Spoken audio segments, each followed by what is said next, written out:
bow and arrow.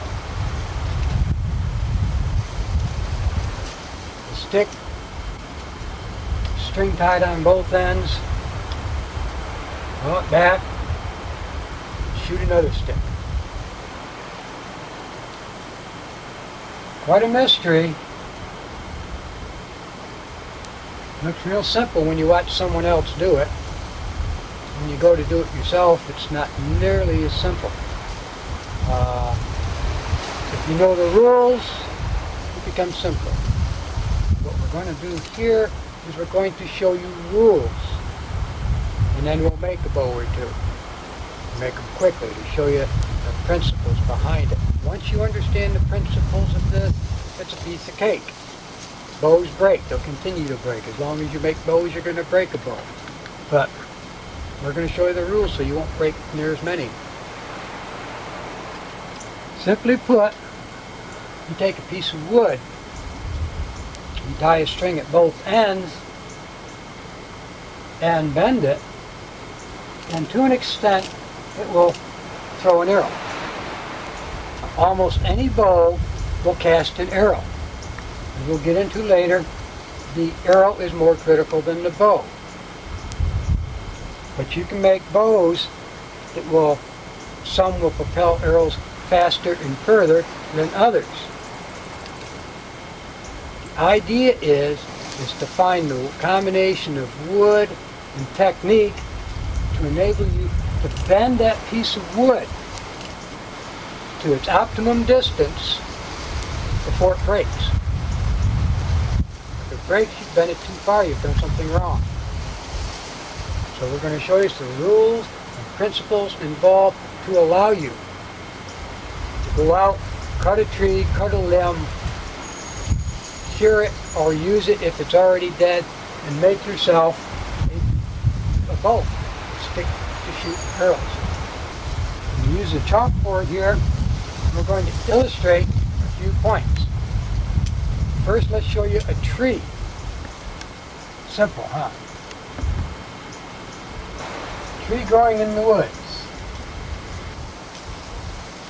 Bark on the outside, and on many woods on the inside, you have a heartwood. Right. You have a bark. Exterior bark, you also have an inner bark. 2 layers of bark.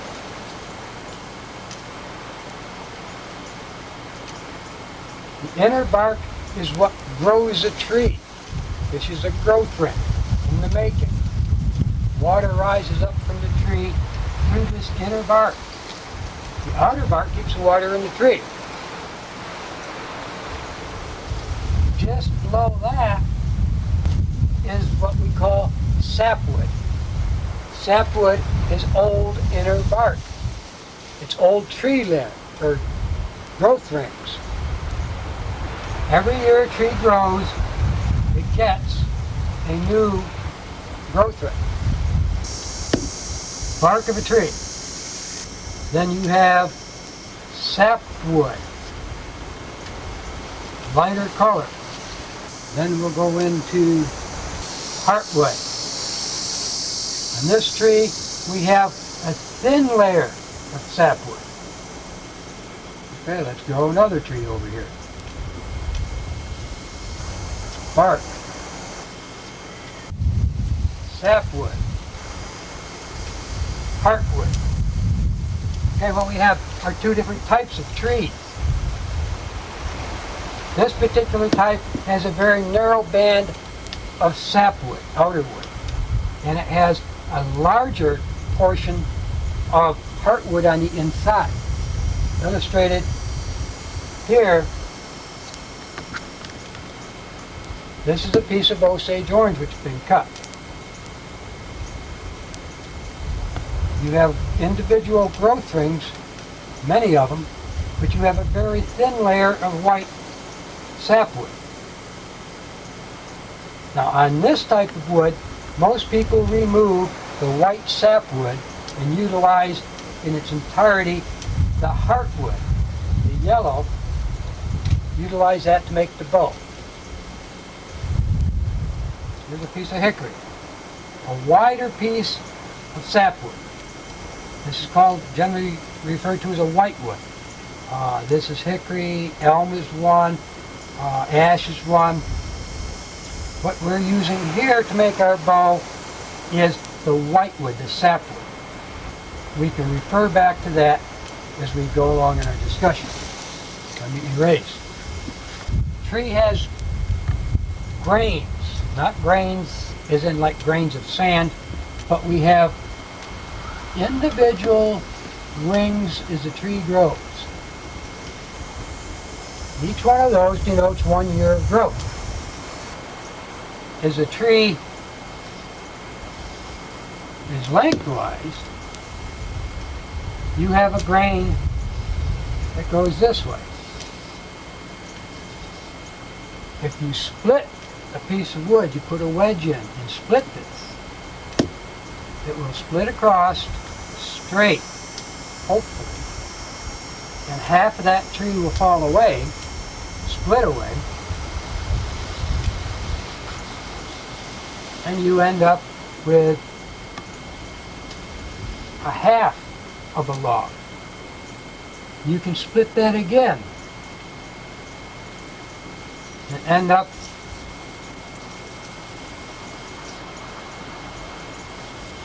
with a quarter of a log, or 4/4. You can split this again, right on down the line, depending on the size of the wood. These grains we'll be referring back to regularly. Let's talk about the grain on the growth ring. This grain, let's take this tree here, split it in half, smaller diameter tree, and make a bow out of this portion of our tree. We remove the bark would be on the outside. Remove that, scrape it off carefully. Do not cut into this growth ring that runs the entire length of the log. I'll see if I can illustrate this a little bit better. If you're scraping off your bark on the outside here and inadvertently cut through one of these growth rings, you weaken your bow. That is a spot where this stick wants to break. So what we need to do is, if we cut through one of these growth rings, is remove an entire growth ring. You want the back, the outside, the back of this bow in violet. You want one growth ring to run the entire length of this bow, from one end to the other. Around knots. Don't cut them through. You'll weaken the grain. The grain grows around and over knots where tree limbs have been. Leave them there. If you cut through them, you violate this grain on the back. You need to leave this. This is very critical in bow making. The back of the bow needs to be inviolate. It needs to be one growth ring from beginning to end, regardless of whether you're using the whitewood or the heartwood. Either way, you need to keep one growth ring the entire length. It's not as hard as it seems to be once you understand what you're doing. You take a stick, cut it out, you remove the bark, you split it in half. Here is your prospective bow. One growth ring, you remove the bark, or the sapwood to retain the heartwood, whatever. You have one growth ring which runs the entire length of this bow. Now if you were to bend this right now, here's an example of a piece of wood that's pretty much the same diameter to hold this. If you bend this, the majority of your bending is happening in the middle, in one spot. That's what happens if you bend a 2x4 or any solid dimension piece of wood, which is your half of a tree limb. If you bend that now, if you're able to, it would bend only in the middle.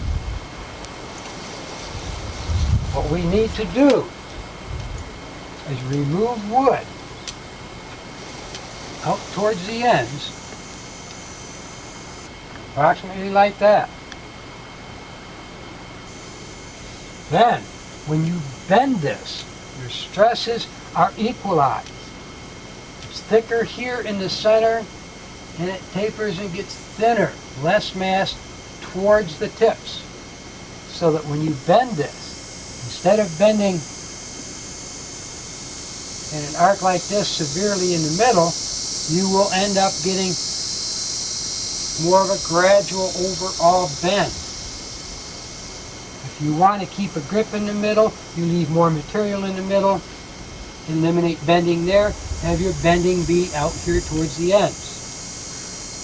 But to do that, you have to have less material as you go out. A real big problem with beginning bowl makers is to remove too much wood mid-limb or close to the grip. Make too much wood off here, that dictates the whole rest of your bow. This limb has to bend equally. Note, there has to be bend equally over the entire limb. If there's bending in any one spot,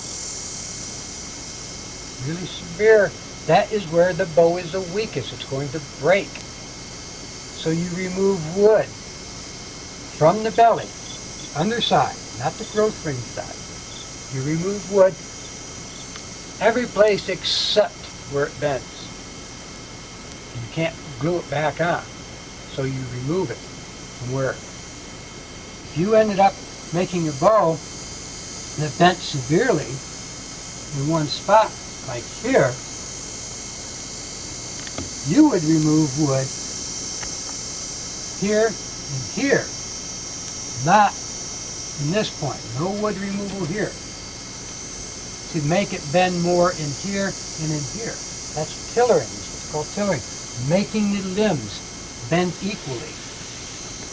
Now, where do you remove wood? You don't remove it from the back of the bow. You can remove some from the sides, and you remove mostly from the belly, the inside of the bow. When you bend a piece of wood, the back, this side, is trying to tear apart. The fibers are trying to rip apart. This side, the belly, the fibers are compressing together, squeezing tight. That's why your back has to be inviolate. If we've cut through a growth ring on the back and we bend it, that's a weak spot. That's where it wants to split and break. Not necessarily that it will, it's just that will be the first place that it would break.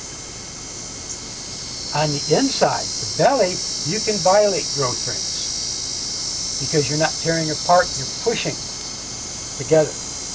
These two forces are the main effects of what's happening to a bow. When you bend a stick, the back is trying to tear apart, the belly is trying to squeeze together. If you crease a piece of paper, that's an example of the belly trying to squeeze and crease. If it happens to go too soon, you bend it too far, it'll fail here, you'll get a line across here. It's what they call it, we refer to as a fret. It can ruin your bow. Okay, another point of physics. Here's the cross section of your bow. This is a bow of a small limb. Here's a cross section of a bow made from a larger diameter tree. A larger tree has more of a flat surface than a smaller tree which has more of a rounded surface. That's what you have to work with. Explain some more physics. The back, as you bend it, is trying to rip apart. The belly is compressing. At the middle point, some point in between, top and bottom, you have a part of the wood that is called the neutral plane. So when you bend this, there are no forces exerting. The forces are the outside and the belly. Outside and the belly. The outside's trying to rip apart, the belly's trying to push together and squeeze and fail. Let's assume at this point, this is true. From midpoint to top point, or to bottom, tension, P, compression, C. Same here. Your forces of tension in the upper half of the bow, you have 100% of all your tension or compression, 100% within this distance. Obvious. That's simple for anybody to figure out. All your tension is on the back part of the bow, all your compression is on the belly part of the bow, it's 100%. All right, what's not so obvious is that in a very small portion of the top, not sure of the exact figures, but in, let's say, 10% of the outside of this portion, 30%, plus or minus, 30% or more, actually, of your tension is taking place in 10% of the wood. Think on that for a second. What that's telling us, here we have a very narrow band of wood taking 30% of the tension. It becomes less and less as you reach towards the middle. You take 10% at the bottom, and it might take 5%, I'm guessing. But the majority of your tension or compression is taking place at the smaller outer limits. If you used a wider, rounder piece of wood, you get a flatter back, one growth ring. You take 10% off that flat back. Have 30% of your tension is taking place, and it is spread over a much, much wider surface. This bow with a flatter back has less chance of breaking than this bow, stressed to its maximum limits, because the majority of its stresses is placed over a wider area. That's why you want flat bellies. Regardless of the bow you make, you want flat bellies. You don't want a rounded belly, because you take your compression and you squeeze it into a small area made out of a small limb. It's got a curved back, so it's got a lot of tension taking place in a small area. But the belly is almost perfectly flat the entire distance. So its compression is spread. The biggest portion of the compression is spread over a much, much wider area. This is really, really, really important to understand this bow making. Very critical. You want flat bellies. If you can get bigger pieces of wood and have flatter backs, great. But if you stay within the grain, one growth ring, you can make good functional bows out of rounded pieces of wood. It's not difficult to do. Follow the rules. This bow here is probably 45 pounds. I think it was 47 or 48 on the scale, drawing an arrow almost half of its length. We'll discuss that further. Most self bows, bows made out of one piece of wood, are designed to shoot an arrow half the length of the bow. All right, we've talked tension and compression. Most woods fail under compression before they fail under tension. So, it's more important to have a flat belly. Not all woods. Some woods are weaker on the back and will tear apart, but the majority of your woods will fail under compression first. So that makes things actually a little easier for us bow makers. Now we need to discuss something about moisture content and brittleness of woods. One doesn't necessarily affect the other, but moisture content does affect brittleness of woods. If you get a piece of wood that is too dry and you go to bend it to make a bow, and she'll pop apart. Okay, if you get a piece of wood that is too green and you bend it to make a bow, well, hell, you can make a basket out of it. What happens here is all this moisture has allowed the compression to really compress, and it gets in and it doesn't respond. There's not the response that is necessary. And when you have bent this so severely in one spot like this, it's great for making a basket or a hoop, but for bow making, you've ruined this piece of wood because you have compressed these fibers and ruined them. You cannot uncompress them, as if you cannot unfold a sheet of paper and get rid of the fold. The fibers, the cells are crushed forever. Notice the back hasn't torn apart, but the belly has failed. Now, a piece of wood that is dried with a proper amount of moisture in it. Now, this particular type of wood is dogwood. If it dried in the wild, it would rot, and it wouldn't retain these qualities. This has been dried in the house under controlled circumstances. So we can bend this considerable and release it. We've got a lot of spring to it. Dogwood does not make one of the better bow woods, but it makes a bow. I've got a couple, 3 dogwood bows around here. It takes a set. When you bend it several times, notice it has retained this bend. That's because of compression. Compression has come in, crushed these fibers, and so now it won't go back straight. Well, we've learned an awful lot so far about what's happening when you make a bow, what you need to do, what you don't need to do. Well and good, but you need a piece of wood to work with.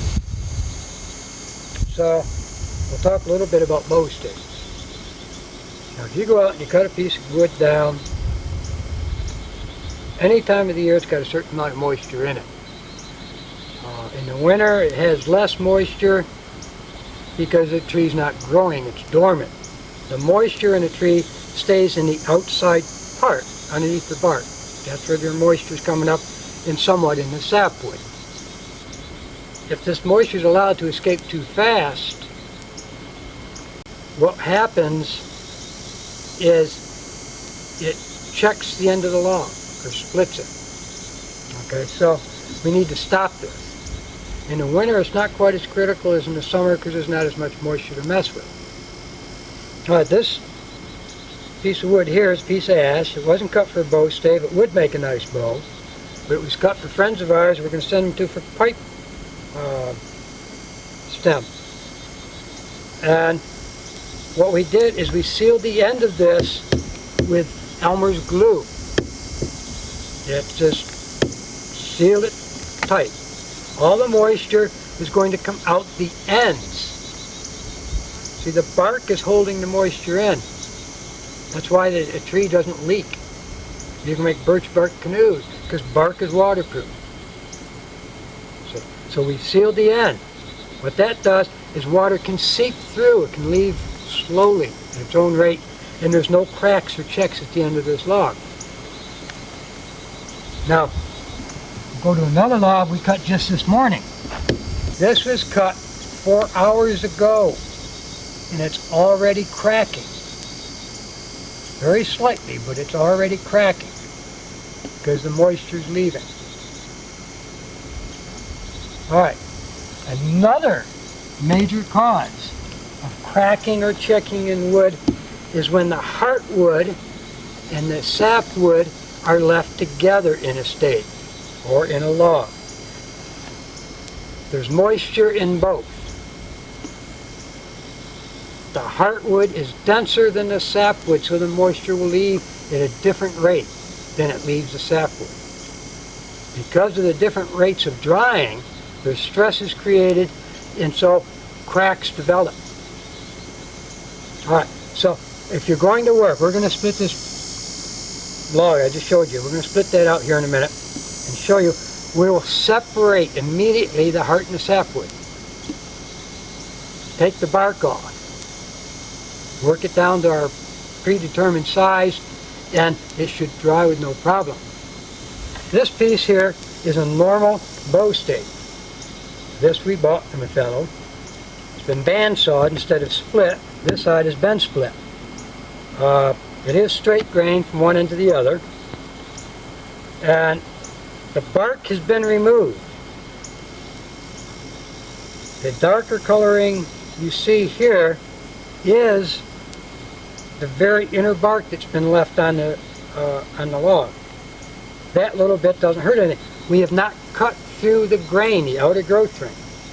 Hickory is one of the woods where it's really, really hard to tell where the growth rings are. This is not checked and split. What it has been done has been taken down to approximately the size of a 2x4. This is basically what we refer to as a bow stave. We have a certain amount of wood to remove yet to turn it into a bow. Now, if you can look down there, you can see that it is reasonably flat and straight. A wide, big, round tree made this stave flat, one growth ring. This bow will make a more secure bow than a smaller diameter one because of the physics we explained and talked about earlier. It's wider and flatter to accept all the stresses. Now hold that camera there because I'm going to show you here the opposite extreme. This is about as ugly a bow as you'll ever find. This is a half of a limb, a tree limb. It's a very small diameter.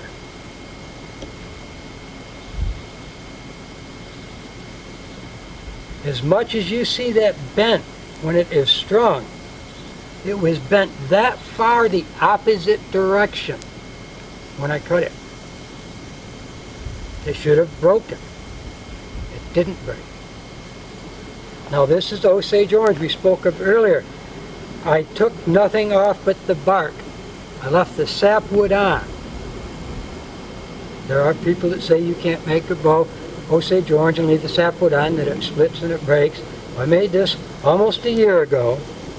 I've been oiled with bear grease, and it's just a real nice snappy shooter, about a 55-pound bow.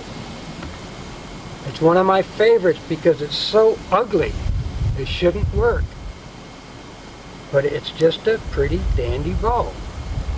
We're going to show you how to make this kind of bow, but we're going to get a little bit more involved on some of the physics. Alright, we explained how to do this and save these.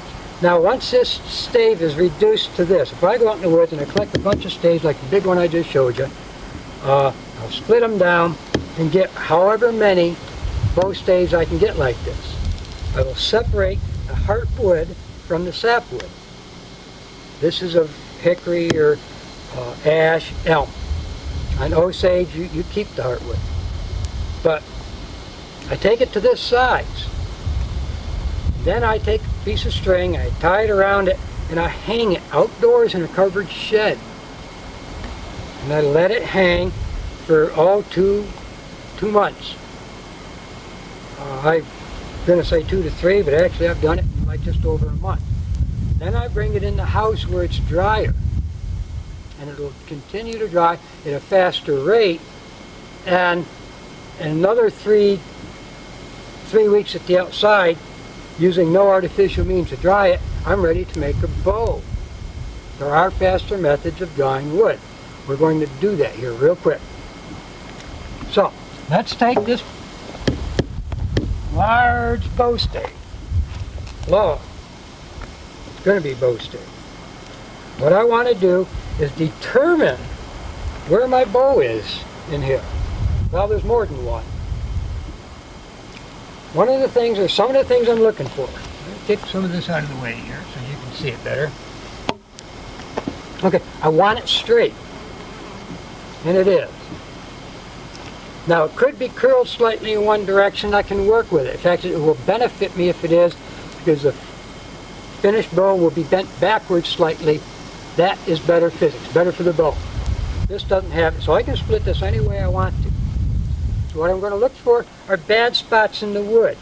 There's a knot here, there's a knot in here somewhere, a little one here. There's kind of a growth here, not really knots. I can work around most of this. So I can almost pick and choose where I want to split this. And I can easily get 2 bows out of this, possibly 4. But let me determine where I want to split it for my best, for sure bow. And I want it to be what you're viewing to be my bow. That'll be the back of my bow. So I'm going to split this now. Which means I want to start it like right here and split it in 2. Now I'm going to make a beginning of a hole. Maybe I better do this a little bit better for my wedge to fit. And I'm taking a splitting wedge.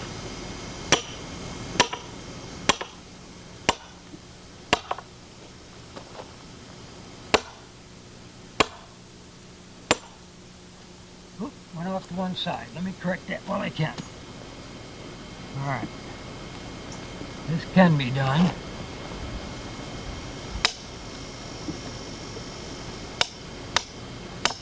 Get my wedge to go right where that knife is.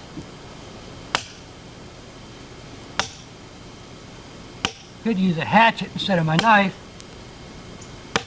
except my hatchet handle's coming apart. Now I've got the start of a split on the other side of that knife. Now, let's see if I can make it follow. Nope, going off the side again. Let me try a different edge.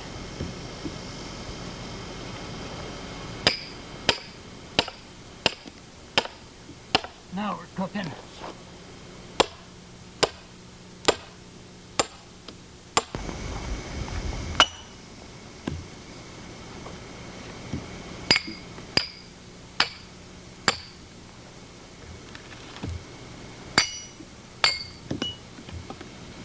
Okay, you'll note, besides the log not split and plumb straight down the middle, what I'm doing is putting my wedges close together. It helps me control the splitting process much better than if I was just to put one and then 18 inches later put one. It follows the crack down better. This piece of hickory is a little gnarly, which a lot of hickory is. And because of big knot here, which we'd seen the discrepancy in the outside, and that won't hurt the bows at all, it went off to one side. Okay, so I've got one narrower than one wider. Okay, so what that means is I'm going to make one bow out of the thinner piece. That's the one we're going to make for you right here. And then drop that down. The thicker piece I'll go and split in half, and so I'll get 2 more bow staves out of this one. But we'll leave that for now. We're going to venture on. Now, it's been rumored, ever since I knew anything about making bows, read anything about it, that wood has to be cured and dried slowly for months or years, however long before you can turn it into a bow. And you can't work with kiln dried wood, and they can't work with green wood. There's all these things. Well, Tim Baker, this friend of ours out in California I mentioned earlier, he's done the most exhaustive tests on bow making of anybody I have ever heard or read about. And he's proven factually that you can make woods out of, or bows out of green wood, and you can go to the lumberyard and buy wood and make bows. So don't go believing everything you hear or read. I know that one of the self-proclaimed top primitive technologists in the country called Tim Baker up and chewed him out for not following the old rules, for questioning him. You know, that's the person not to listen to.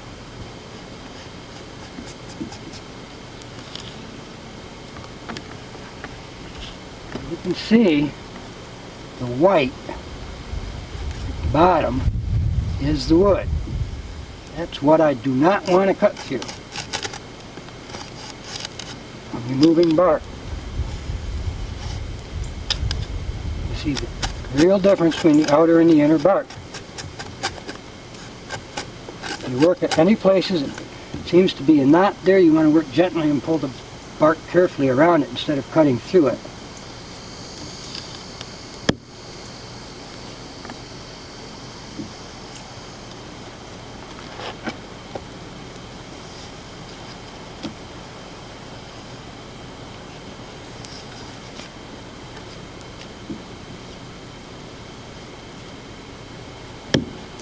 Now I know Paul Comstock back in Ohio, he has a method of loosening this bark by placing it in the shower with boiling hot water for half an hour or so. Our problem is we just don't have a shower.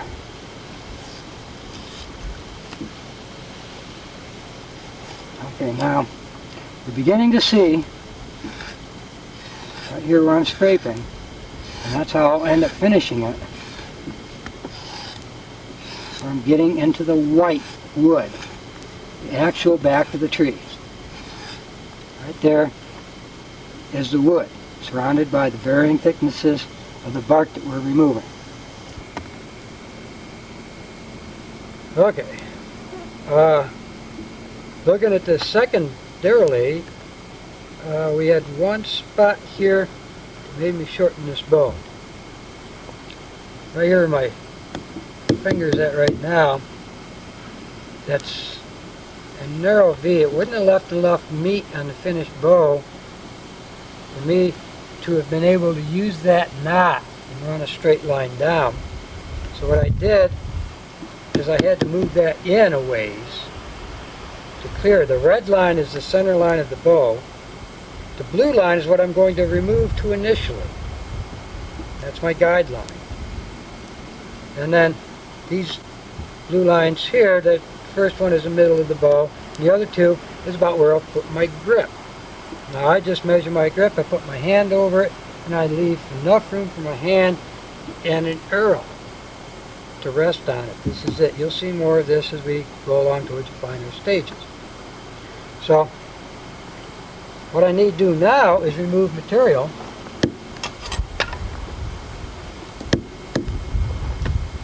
And I start from either side, and I just generally start at the bottom, bite in,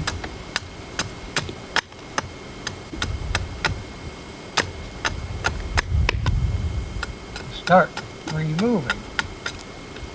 Now, I found no real knots in the limb that should bother me, so I don't have any to work around. If there were knots, like I've mentioned earlier, I would leave the material that grows around the knot in its position. Because if you cut through it, you weaken that. I'm cutting through a knot right down here, but it's outside of the bow, so it's not bothering me at all.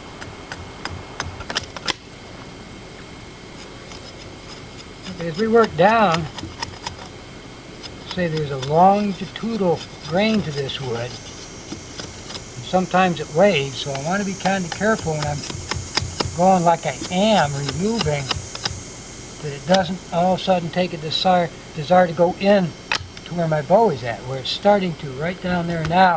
You see, that's the tip of the bow, which I'm going to cut off anyhow, or make thinner, so I'll go ahead and take it down.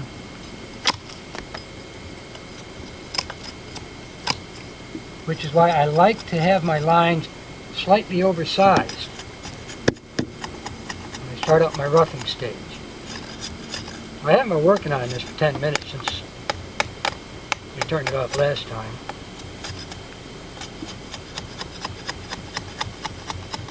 And I know some that use bandsaws take it to this stage, and there's nothing wrong with that. I could probably get 2 bows if I did. I just don't work with bandsaws. I don't have electricity, for one thing. Okay, now it's about time for me to go ahead and shorten that. So I'll chop it off, and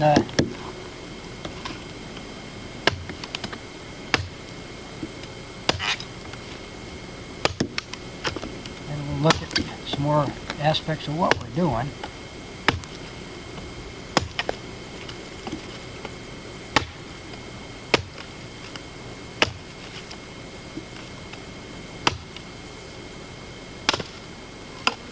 Okay, nice little bow.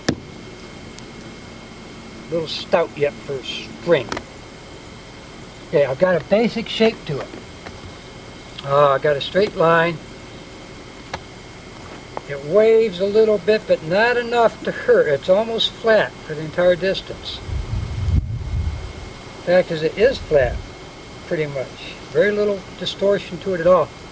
So now I need to determine basically what my shape is going to be. Now, each piece of wood will have its optimum width to thickness. Alright, now, from what I've understood about woods and working with it and studying with bows, where compression and tension come into play, that the thicker that you can make your bow without having it be overstressed, especially by compression, the stronger and faster that bow will be. And there is a real physical law for that. Each piece of wood, now like the other piece of this tree, might have to be either thinner or thicker than this particular one. It just, every piece of wood is different. Even off the same tree, it depends on which side the birds sit, I guess, and sing, and the sun rises. I don't know. So I'm making it a little wide to begin with. When I make a bow, I like to get the optimum strength out of it, the most that I can get out of this piece of wood. And when it's too much, and then I can lower it down. Generally, I'm talking anywhere between 50 and 65 or 70 pounds out of a bow this length. That varies quite a bit. I've got one upstairs that's 100 pounds. And I've got probably the ideal thickness and everything on it. Let me explain width to thickness. Mass, which is everything that comprises this bow, everything that's left here, when we're done making it, is mass. That's what makes up the bow. The more mass that there is on the limbs, on the tip, in the string, anywhere on this bow, the more mass there is, it slows it. Even the heavier arrows, the more mass in the arrow slows this.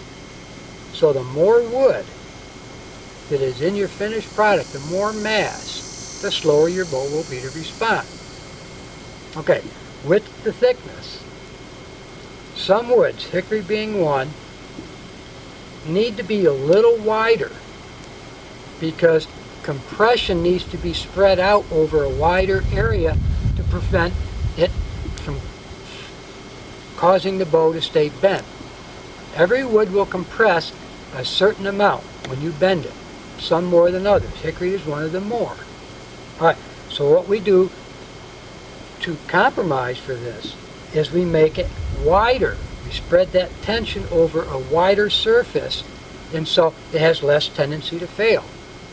Okay, the wider the bow is, the more mass there is, the more material, because I'm going to give you an equation now, which, when you get serious about bow making, will mean something.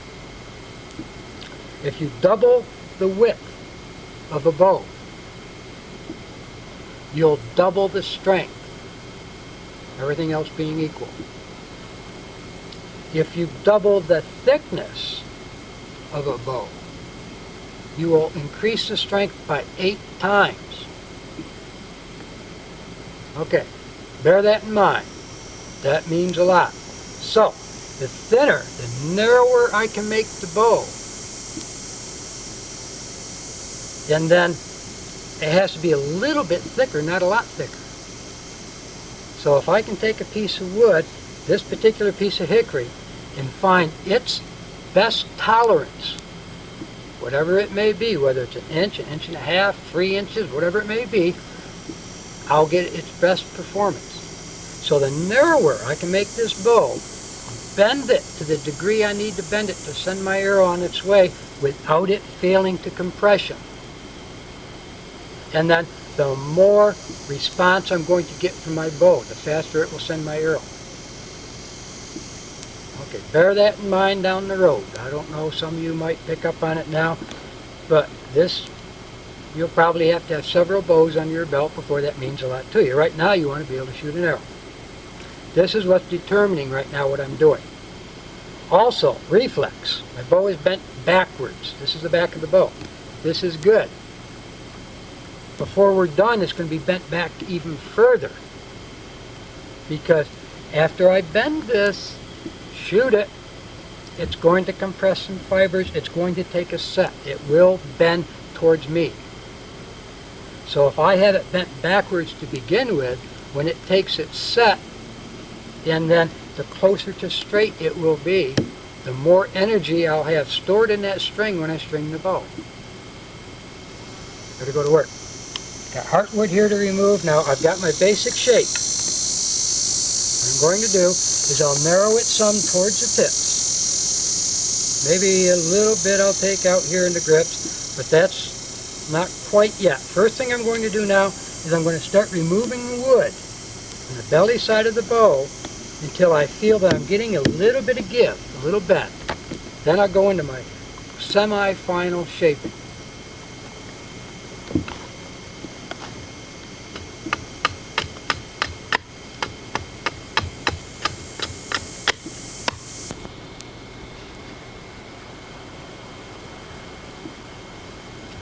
Well, I'm getting her down pretty close to the semi-finished stage.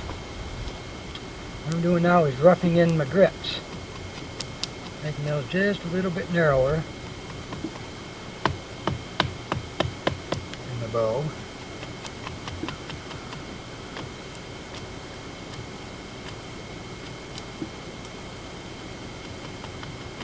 Nothing fancy yet. Actually, we don't do anything fancy ever.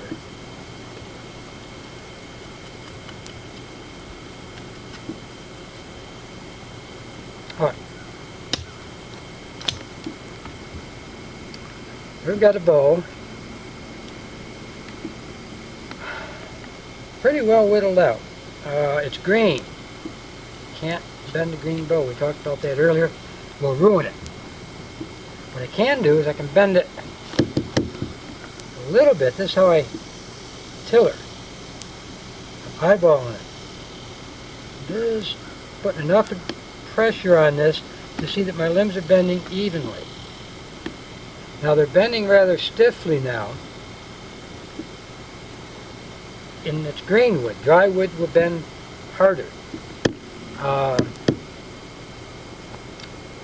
So this is the rough shape.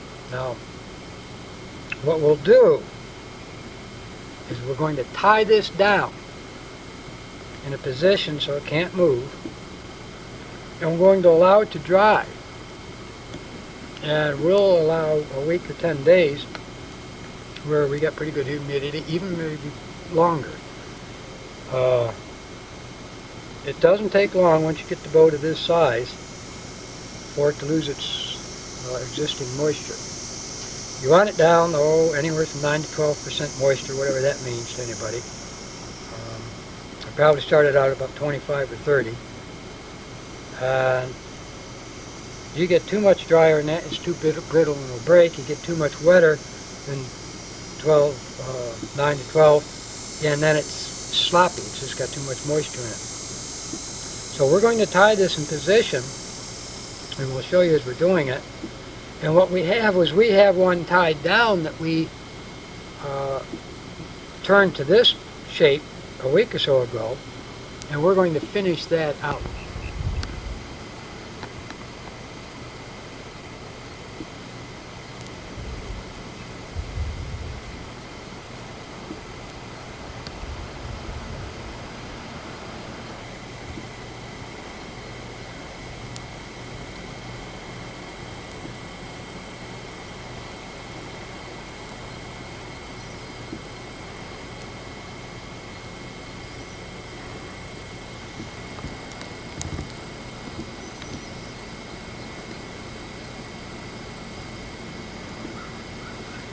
What we've done here is we've taken this green piece of wood that we've shaped into a bow, and we've tied it down into the position that we want it to be in when it is dried. Now, when it dries in this position, with the ears back or the tips back like they are, you can see the reflex that's in the bow. Well, that is going to be in the final product, and this is going to really help us in having a much better shooting bow. Whoever drew that line sure messed up. Well, this is that piece of elm. That drying here for a couple of weeks. It sure took a wart. What we're going to do is we're going to correct that. You can see we've got good shape this way to it. This is perfect. It's got ideal reflex, and it was wide. We're going to end up having to do some trimming away to get it more in line and straight. We won't end up with quite as wide a bow as I really was wanting. It won't be near as bad as this, but what we have now is a dry stave. I could put a string on this if it was tillered properly, bent the way it was supposed to, and shoot it right now without hurting anything. This is a done bow. This is what we've been working on, what we tied down over there. It's ready to go. So let's finish her out. First thing I need to do, which I didn't expect to have to do, is I need to straighten it. Now I could heat this and do some straightening, but heating and straightening sideways doesn't work really well. It does, you correct some out of it, and we probably will. Heating and bending this way is no problem at all. But heating and bending sideways this way, then you start getting in some troubles. It doesn't seem to want to hold.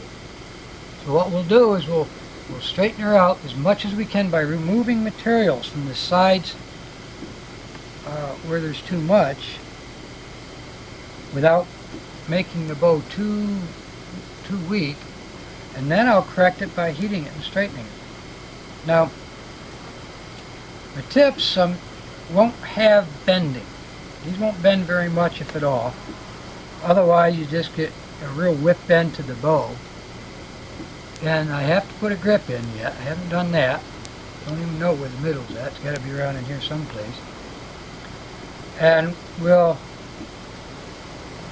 work her down. We have to remember, I can remove a lot of material sideways without weakening the bow too much. I have to remove half of this material widthwise in order to cut the weight of the bow in half.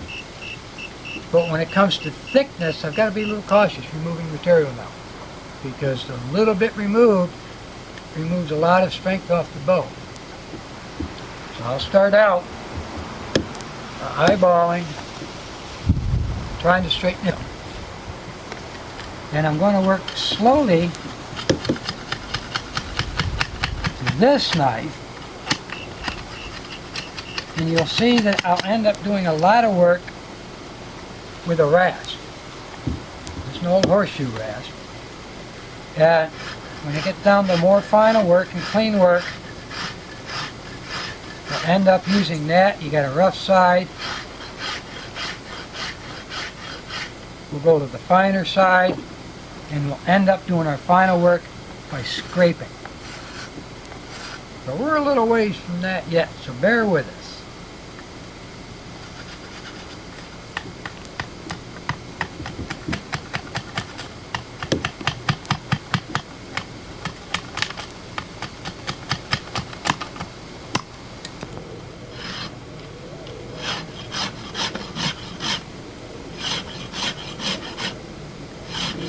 Amazing how much can get done with the rasp control. Now we spoke of grain earlier, running lengthwise on the bow, and this really runs straight grain from this tip to that tip, but as you noticed earlier, it's going in a roundabout way to do it now.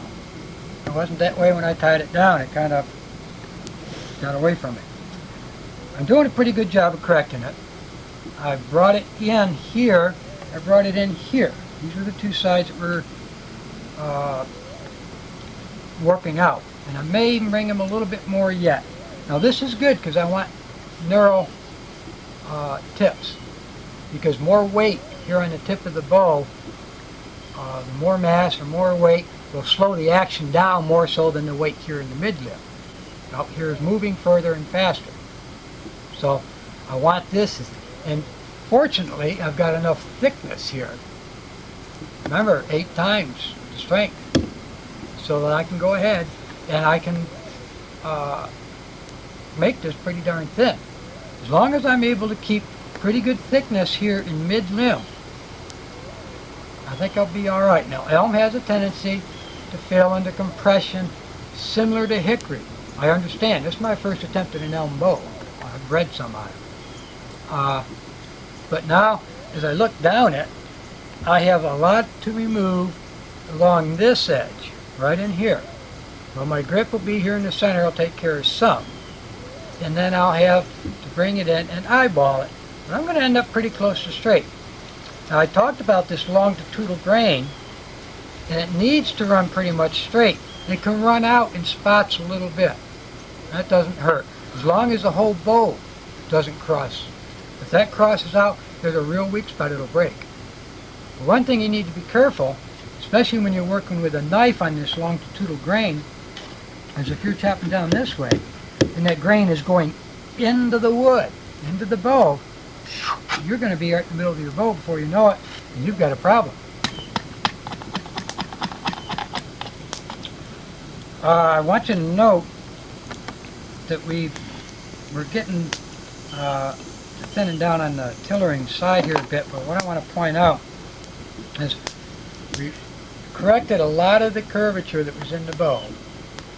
We built a fire over there, and we are going to heat right in this point here where she bends more severely and bend that back somewhat. This is good because it'll give you an idea of how to heat and bend. But now that I'm starting to tiller, I've got my rough outline of the bow.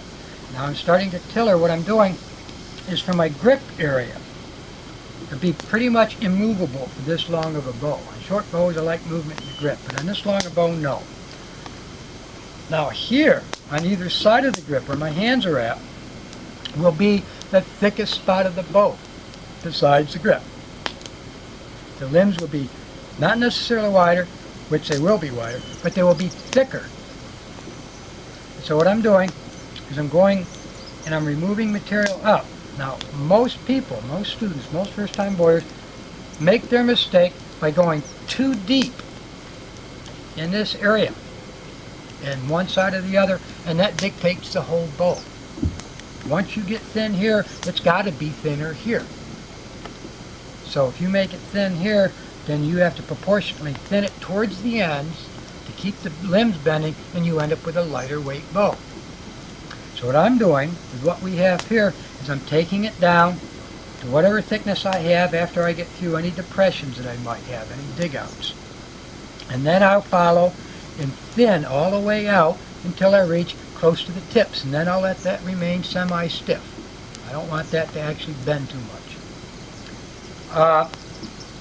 And as I'm working, I use this guide, this line here guides me.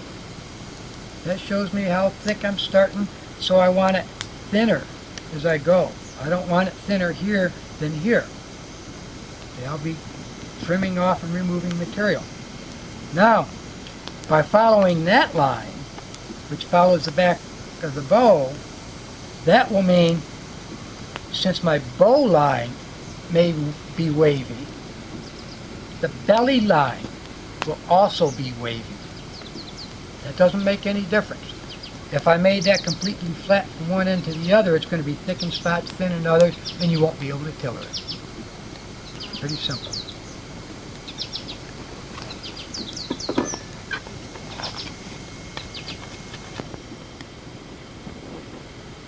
Okay, I'm going to bend this, attempt to bend it right here. So I'm preheating it a little bit, then I'm going to apply bear grease to it. This is our polyunsaturated bear grease. Real bear grease would have a tendency to catch on fire. This is add some moisture to the wood and help me from preventing to scorch it. I could use water. I could boil this. There's many ways of steaming a bow to bend it. I have always used open heat. I think one time I boiled the tip of a bow. Okay, now the secret here is to not overheat.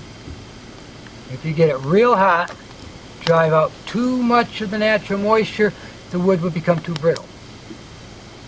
So I'm heating gently, moving it, constantly moving it. But I have a pretty thick piece here. It's going to take me a few minutes to do this, but from here to here, not one sharp area, I'm going to try to make a gradual bend.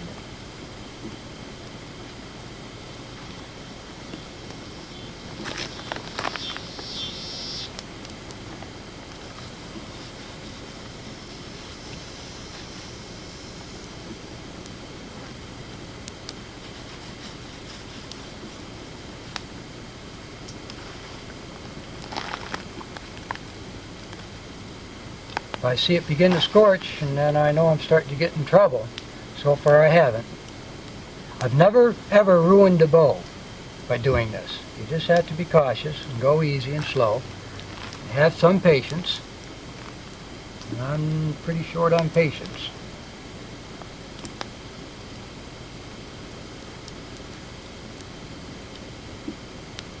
And then as I feel it's getting hot, I'll listen to it, and when it really starts getting warm enough, you can actually hear it sizzling.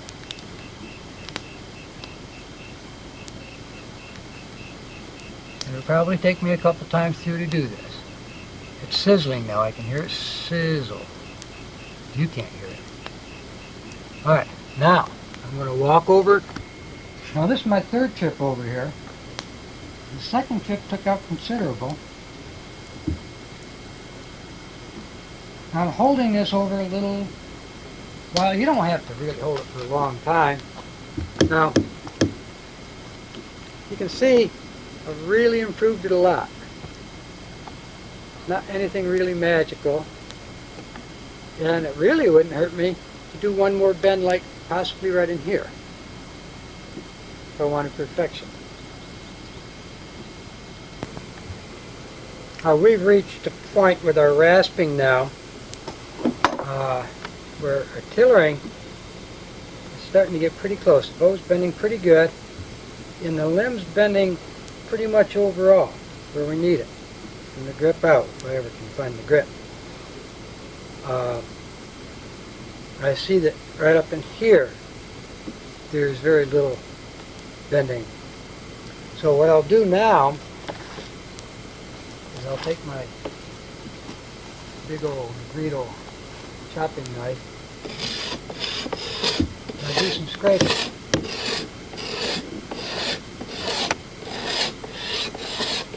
And I'll remember this is my finishing look. I little bit off on the thickness means a whole lot of strength and bending.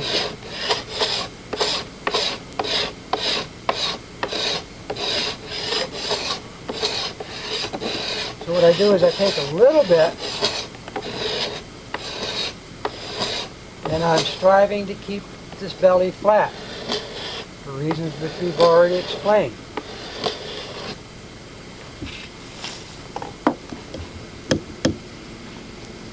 Now I'll see how my tillering is going. I'm starting to get more bending in here. What I want is bending every place but right in the grip. Where my hand is at. I guess where my hand is at now is where the grip is. And so I'm getting a pretty good feel for it right now. And pretty quick we'll be putting a string on it and showing you how we do our final tillering down, and then we're ready to shoot.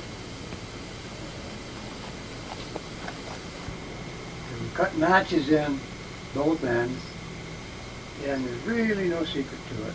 We don't get fancy. We used to replicate and do different things. But right now that's all we need to hold the string. Now we have done tillering roughly over our leg as we worked. And that showed me that I'm awful close to being right, and I was. But now what we have is a tillering board. You'll notice I have a loose string on the bow and 2 nails here in the center cushioned with rag. And I'll pull this down. I have nails set at every 2 inches down the post until I reach 30 inches from here. Now, I never make a boat take 30-inch arrow, but my wife forced me to put that in. This bow is just over 50 inches long, right at 50 inches, and so it should take an arrow half of its length if I build it right. Now what we're doing is we're pulling this down 1 2-inch notch at a time, stepping back and looking for even bending throughout the limbs. This looks uneven. This area here, this is a knot. It twists at this point. It is not uneven.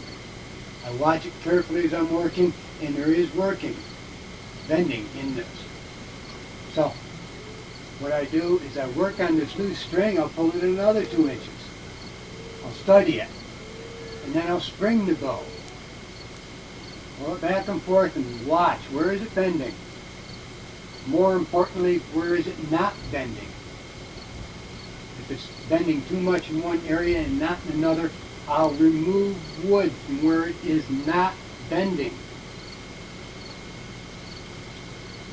Once I can pull this string down loosely, where I have a straight line running from knot to knot, about 6 or 8 inches, I know then I can take the next step and tighten my string. Put on a string just as if I was shooting a bow. Before I reach that point, I want to make sure I have even bending. I look for 2 things: even bending in each individual limb. And then when I put my tight string on, I'll look for the 2 limbs to bend equally compared to each other.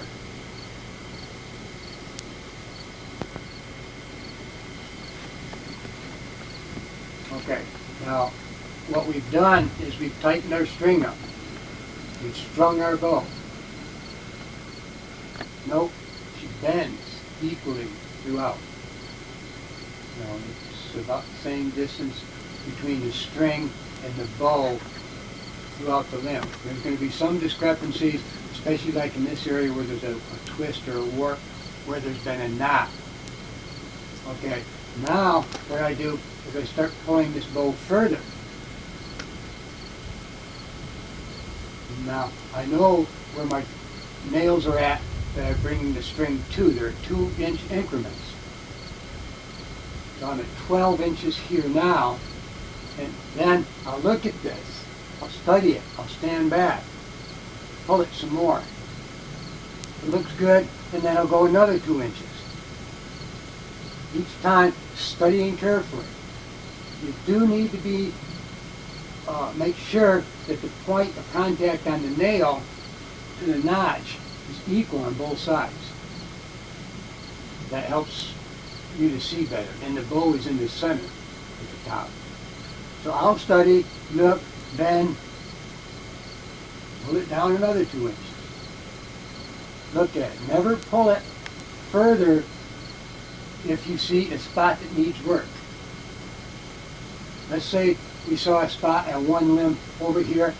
It's not bending. All right. What we do is we take this down, slacken the string, bring it down, whatever scraping device, and then scrape just a little bit. Now I'm not scraping too much here because the bow is basically finished tiller. I'm trying to illustrate for you. So I'll remove a little bit.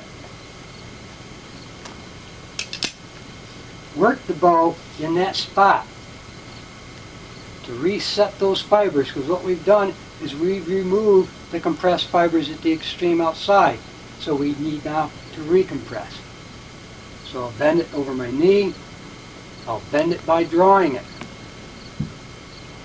Then I'll place it back up on the tillering board.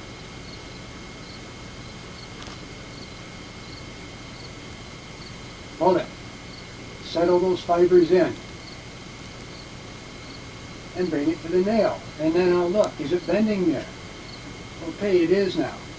And this is what we will continue all the way down until we reach the point of draw that we feel comfortable with that the bow will take. Now I need to determine how long I want to draw this bow.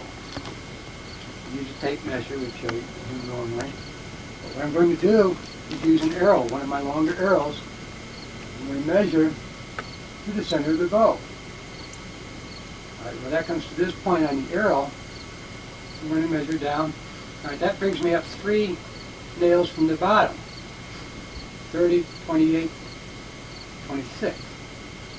But I'm a little leery. I think I'll try to see if I can pull it to 24 if it feels good. And then possibly after I shot it for a while and it feels good, I might extend the pull further. So, this is how I'm determining how far I want to pull this arrow. Let's see what happens. Gently.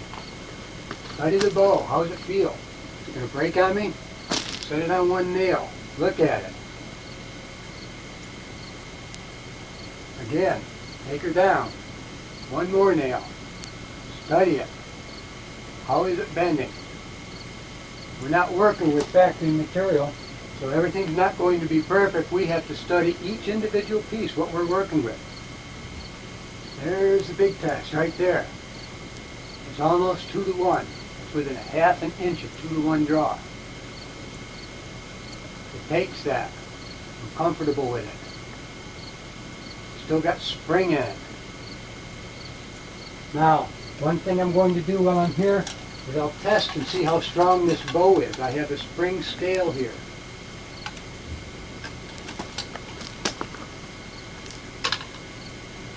Right now I've got a 40-pound bow drawing a 25-inch arrow, 24-inch arrow, excuse me. Yeah, a little bit weaker than what I'd hoped for when I started, but plenty sufficient for blinking around. It would be if it was legal to take for deer hunting. It would be powerful enough, but most states require a 45-pound pull. This is comfortable. I want to mention one thing before we go and shoot this. I got to show you some finishing touches, but this concept of working with green wood I first learned from our friend Jim Riggs in Oregon. He's taught this for several years in what he calls his quickie bow, where he takes real small diameter limbs and has his students turn them out in just a couple hours time into rough shapes, ties them down like what we do, and 2 or 3 days later they come, they string them up, and they utilize them. Now generally, the way he's been making they were quickie bows. It's just what he titled them. I watched the concept and I thought, no, why can't you do permanent bows that way? Finished bows, not quickie bows. Well, this is what we've done. We've made a finished bow using that method. We've got several others in the house. We've tested it, and we've got them shooting up to 60 and 65 pounds. You can make a finished bow using green wood within a week from the time you cut the tree, following the method we've shown here. So now I want to go and show you some final finishing touches before we run off and shoot it. We have a couple just little finishing projects I'd like to show you as we're going here. One is you use a knife or a stone flake, whichever, and I do some final scraping wherever it's required. Overall, smooth it down. You can sand some if you wish. We don't finish bows here. We don't make them pretty. We make them functional. We take them to this stage here, and then we use them. And they don't break any sooner than ones that have a snake skin on the back or whatever they may want done. Now, on the belly of the bow, it's all been scraped, smoothed down, and it's flat going across. We discussed that earlier. We've worked hard to retain flat. And the shape should basically follow the shape of the outside as it waves. All right, one final step, and this is another tip we picked up here and there. This one comes from Paul Comstock in Ohio, is burnishing down the back. Compress the fibers tightly and get serious about it. Really push in.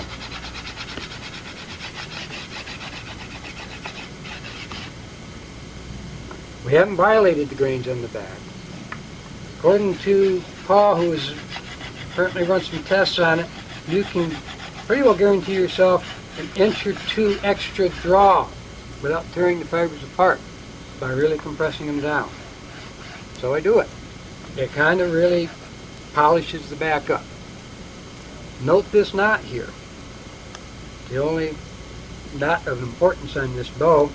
Notice that I've let material remain around it. I haven't cut through it. The fibers grow around it.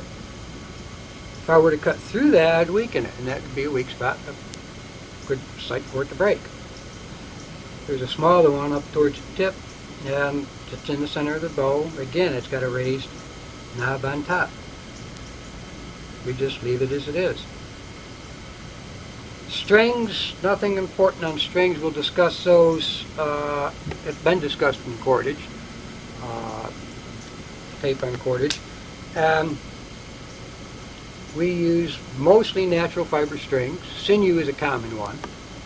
Now that makes the strongest one. Plant fibers, most of them won't hold up to the stresses of a heavyweight bow.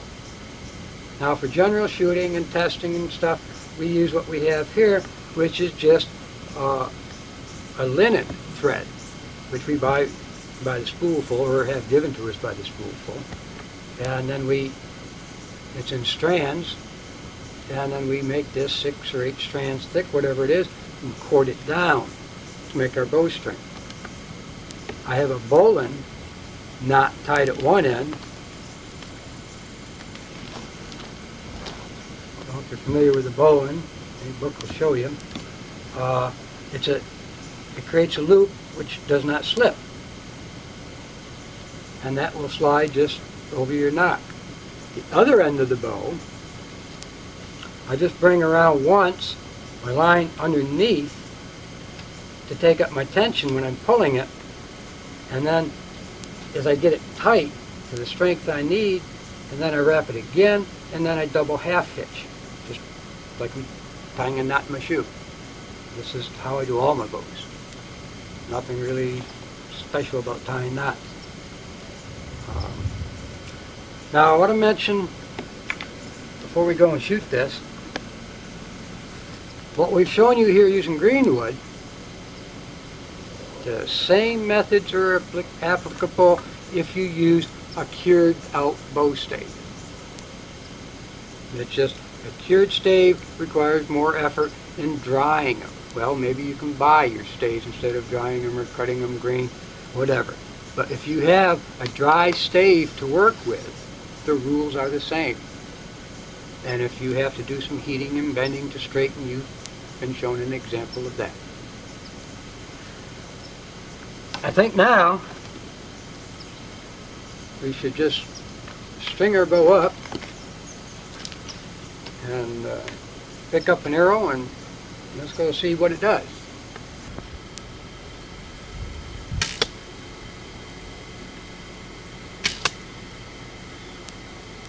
Alright, we've made a pretty good bow. We need an arrow to shoot out of it. We've got 12 minutes left on this tape to show you how to make one. So we're going to talk fast, you listen fast. Alright. Many woods can be used for arrow shafts. The best that we have around here, and we found none that is better, some that are comparable, is dogwood. These are some shafts that we have cut. They're various sizes because we use different size arrows.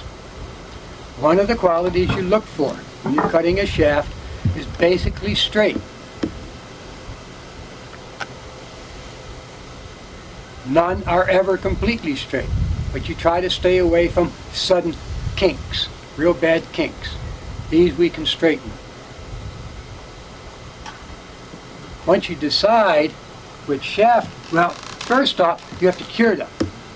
You can use green shafts to make arrows, but there's a whole different process. We cut these, let them cure anyhow for 4 weeks, and leave the bark on. And we generally cut them in the fall. I don't know if it makes any difference. All right. Once you determine which arrow you want, what we do is take a knife, a blade of stone, scrape. This is oversized. I'd rather work usually with oversized shaft, reduce it down. You'll see as we go, we got a little nub in here, and as we go along, I'm going to be putting pinch marks in it. I can remove those and then end up with a small diameter arrow that what I'm after. Okay, let me show you here. This is an arrow that has been scraped from one end to the other. And it's ready now to be taken, and we need to straighten it. We scraped it, but she's got her crooks. So let's go find some way and straighten them out. Okay. We utilize for heat to straighten the arrow, which localizes it well, a lamp often. Since we don't have electricity, we have a lot of lamps. Open fires work great. You want coals. This is the tool that you're going to use. It could be bone, it could be wood. This is a split piece of antler, and it just works really well. It's a wrench. One end is a wrench and the other end is a sizer. If we get down to making arrows that match up real good, we want them sized right. It's very difficult to learn to straighten an arrow. There's only one way I know of to tell you, and it's the most successful way I know of straightening an arrow, and it's the most successful way I know of teaching it.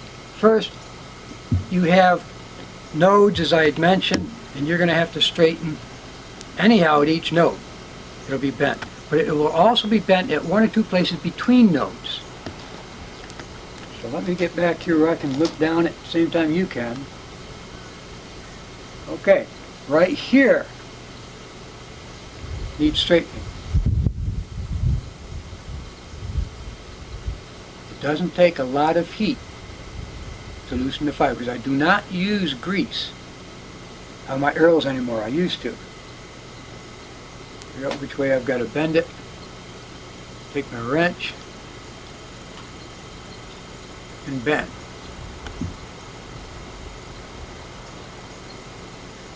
What I have now is the first 2 inches of the arrow is straight. That is my guideline. From there all the way up, this first 2 inches of straightness is my guideline. So I'll look off of that and determine where my next crook is.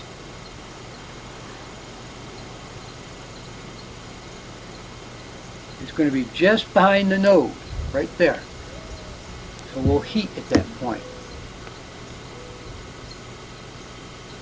The node is oversized here right now. It could be rasped down, it could be sliced down. We'll show you another way. Heat it. Find out where it needs to be straightened. Place your tool there and straighten. Study where we've done it. Turn it. Okay, the next one is right here. We go to point number 3. We continue this all the way down the arrow until, here's an example of a shaft that is straightened until my fingers.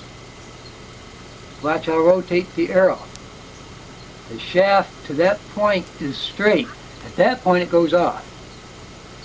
And when it goes off, let me turn it and show you, it's got all those little crinkly crooks.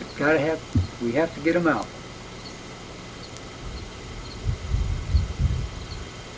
Okay, let's head on to step number whatever. Okay, we're going to continue back with the half straight arrow to show you what we need to do. And down there. Alright. From this point down is semi-straight. We can turn this into a dowel-like object by sanding between these blocks. We have sandstone, we've used sandstone, Indians use sandstone. We'll use those blocks in sandpaper with a groove in between. We'll place the sandpaper, the shaft, the other side of the block, turn it around. And what we're going to do is run this through the shaft. Now you can do this by holding it in your hand this way, or you can also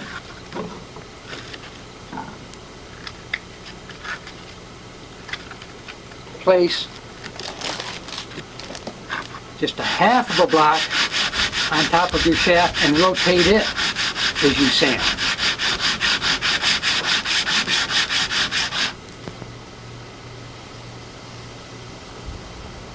This is what sanding will do. Alright, we've got our shaft. We've got more work to do. One, we have to blunt one end. I'll show you 2 ways to cut notches.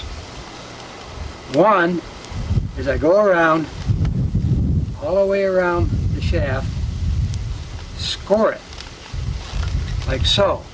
And then you can simply break it off. There's several ways to cut notches once you're at this stage. One of the best that I have found is to use a stone blade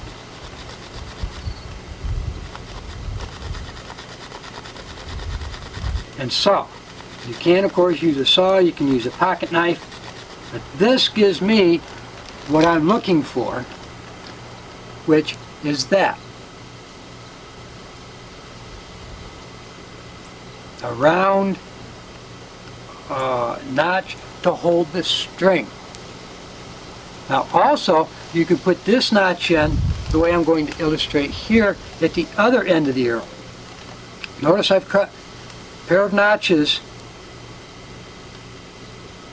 top and bottom,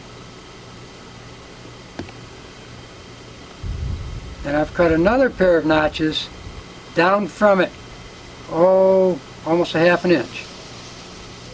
Now this is a trick of breaking out a notch that we learned from Larry Dean Olson, who's been in survival forever.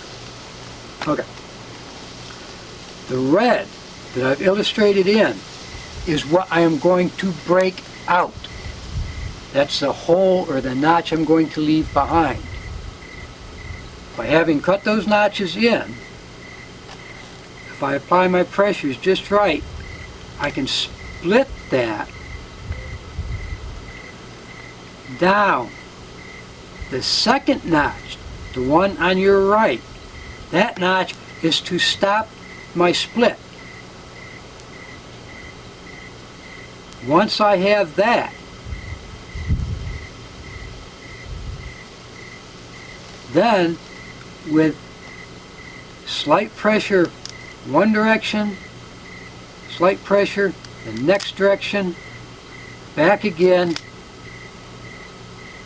you can break out your notch. Very, very slick. You can do this. This is the end that we're going to put our point. Now you can do this at the other end where you put your string, but you want to be sure to reinforce it with sinew because it could split out.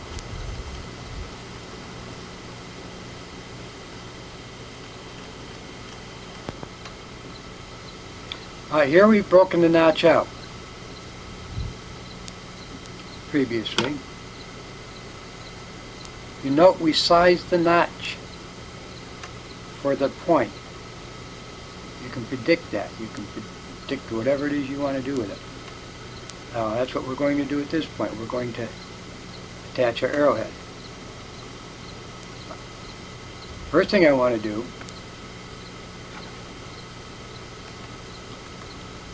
is take some hide glue out of my coffee. It's been soaking. And put a little dollop on the end of my arrowhead. Seep that into the arrow. Now, I need to look down and see if it's straight. And make it straight. The shaft. Pretty good. Next step. Let's take some sinew.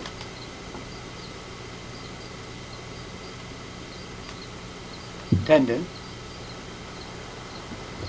Secure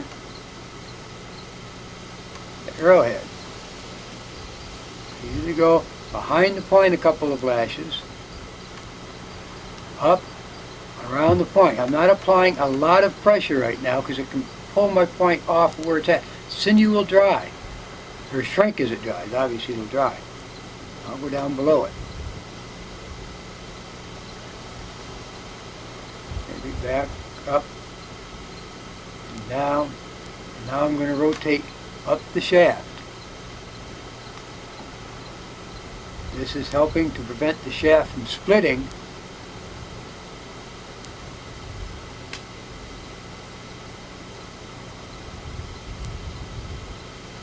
when this arrow hits something.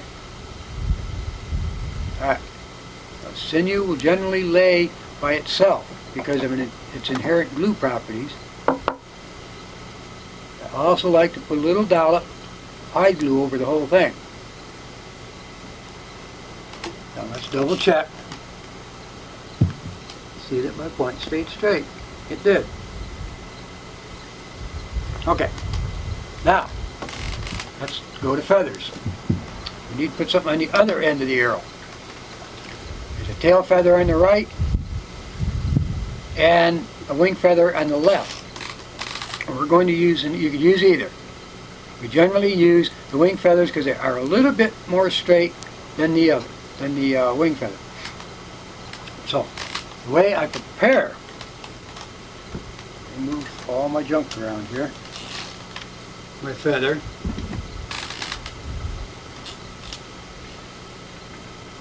Is to pound the quill up.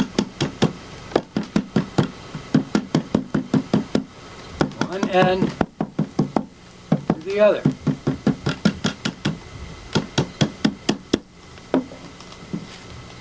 Take my knife. Where's my knife? Take the one I don't want to use.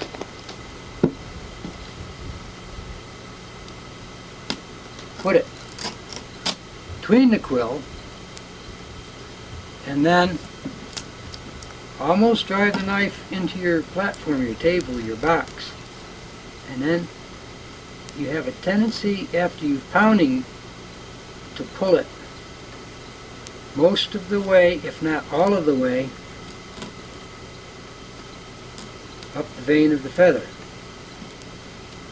Sometimes you play a little bit with it.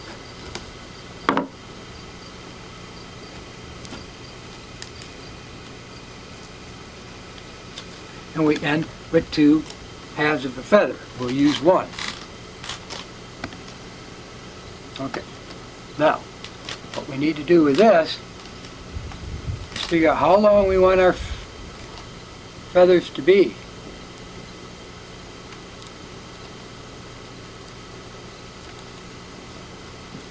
Clean them up. You can see the vein gets thicker here. We utilize the vein when we make our arrows. You can shave off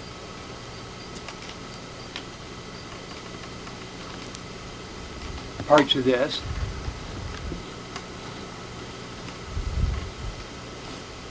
Being gentle. And we do a lot of sanding by laying it down and pulling along this way. You don't destroy the feather. What you do is you flatten the quill. We try to get 3 feathers per side.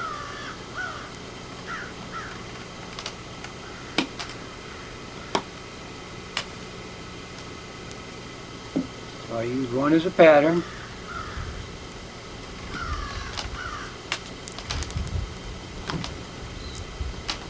You can see why I wanted my other knife.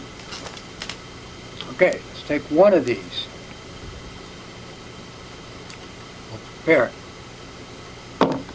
I like my feather to be approximately 1 inch or so long. I don't like too much. I used to make them real long. They can be long. The purpose of the feather is to keep the back end of the arrow from passing the front end.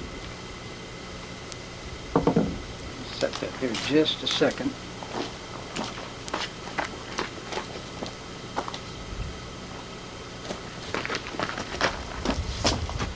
Gotta use my knife. Okay. Now what I do to trim it to height, I like approximately a 3/8 inch, 1/4 to half, anywhere in between. And I just take my sharp blade, pull it down that way, and I have 1 fletching, 1 feather. Now I need to make sure it stands upright straight. It doesn't here. It stands at an angle. So what I need to do is carve down the high side with either my knife or utilizing sandpaper.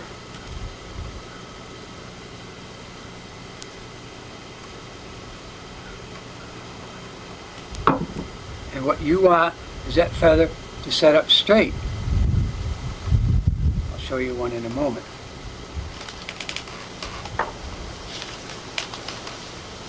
Here are the 3 prepared that we're going to put on the arrow.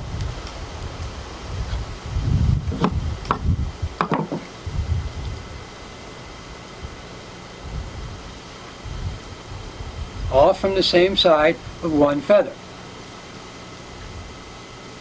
Now, of course, a trick is to attach them to the arrow. Now we'll have to shift positions.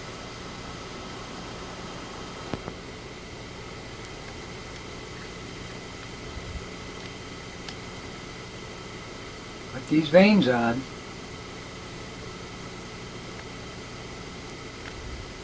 One at a time. You've got 3. You couldn't put as few as 2. And this is where you wished you had several extra hands. On the upper part, I lash it around once. I need to get first vein pretty much parallel to my notch, my string.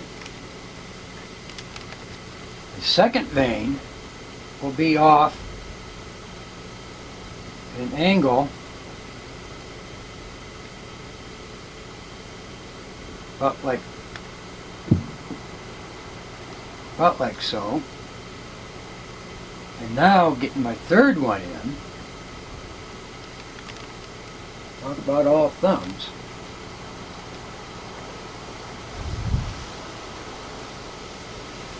Go around, wrap it.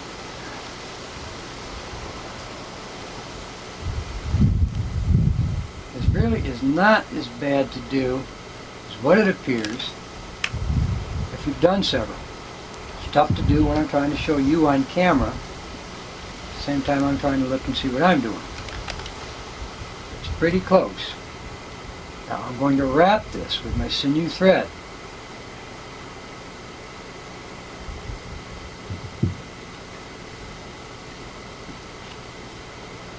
Possibly.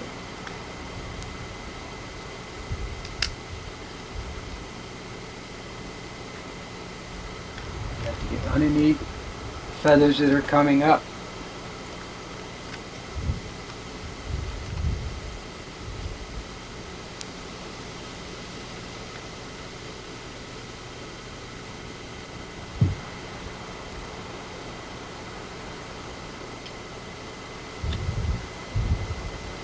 Now what I need to look for is to ensure that my upright feather, which we call the cock feather, is straight above my notch. Not bad. And my other two are equal distances off. As I say, the sinew will shrink as it dries and hardens. Now we need to do the bottom part of that. Grab another sinew thread. Bottom portion of the fletching, the veins, if you can notice as I rotate this, they've been thinned with a knife blade and smashed. I've pounded them. These are the part of the feathers that fly over your hand and the bow. So you want that as snug to the shaft as possible. So you know I did not go under any of those feathers. I went over the top of them so that there's nothing between the shaft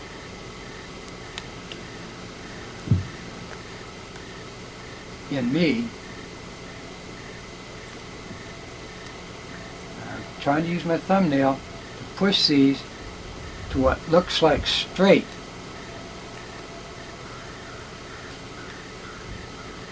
Once you get it too tight, you can't do it. It's still got quite a bit of looseness. Okay, let's take a look. You can take a look. Feathers are pretty well where we want them. Alright, let me continue wrapping. Get these little veins out of my way.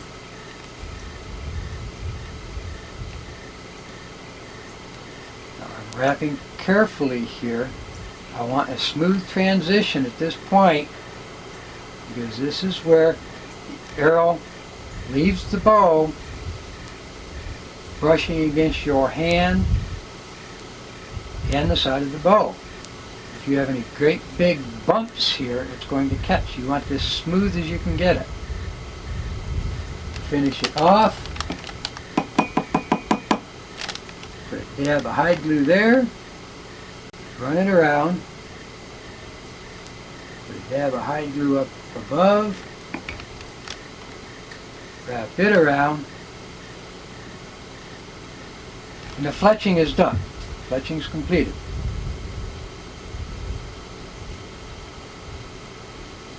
Now I could, and often do, glue down the fletchings. A lot of times when it gets humid, they'll bow. Well, I learned a good trick from Jim Ham, watching his video on this. If you apply the fletching on a very humid day, and then it'll lay flat when it's humid. And so you've got that problem taken care of.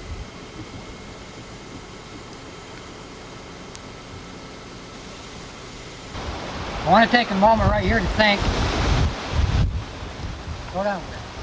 thank two people who have really been responsible for teaching me what I know about bows over the last 2 years. I thought I knew a lot before. Jeff Schmidt, who's a professor of physics up in Wisconsin, he got to making a bunch of Asiatic bows a couple of years back, and he's probably shooting 5 of them now, and he's got 3 or 4 more in the works.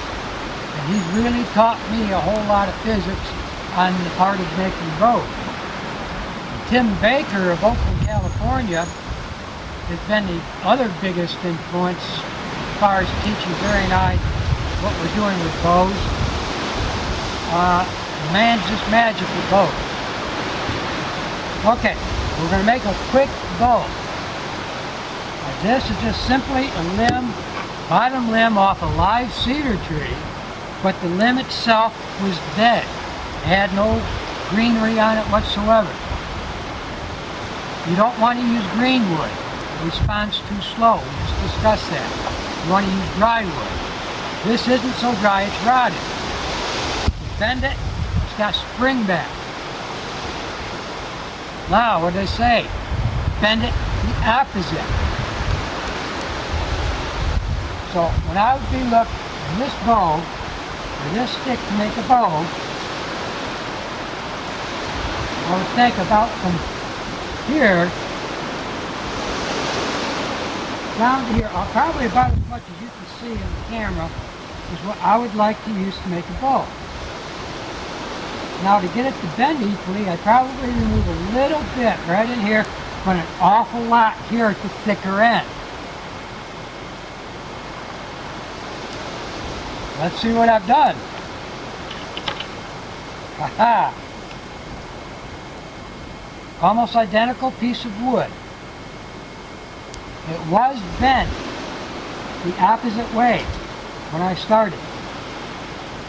But having worked with it,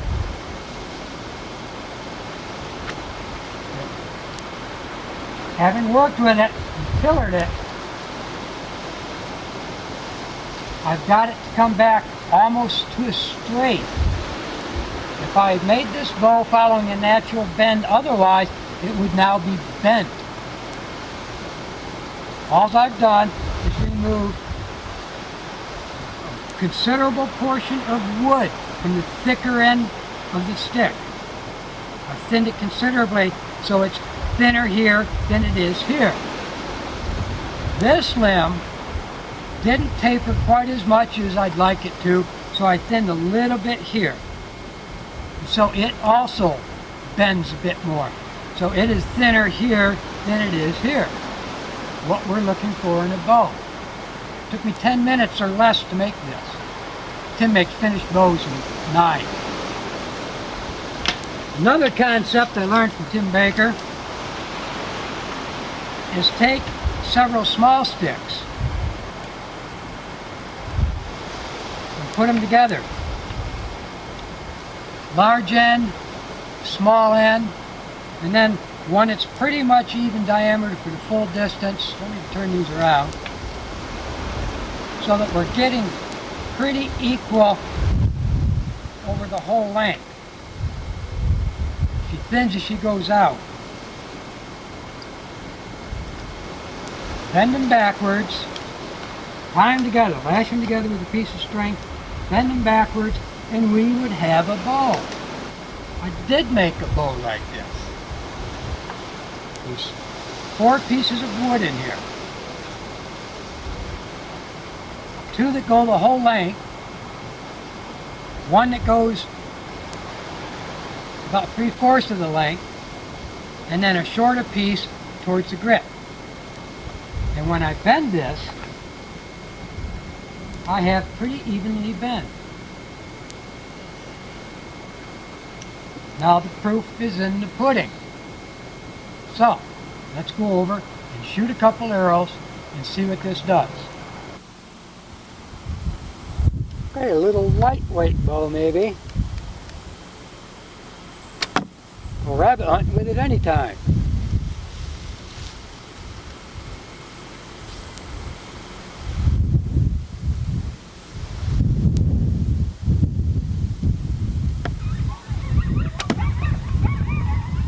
Let me take a deer.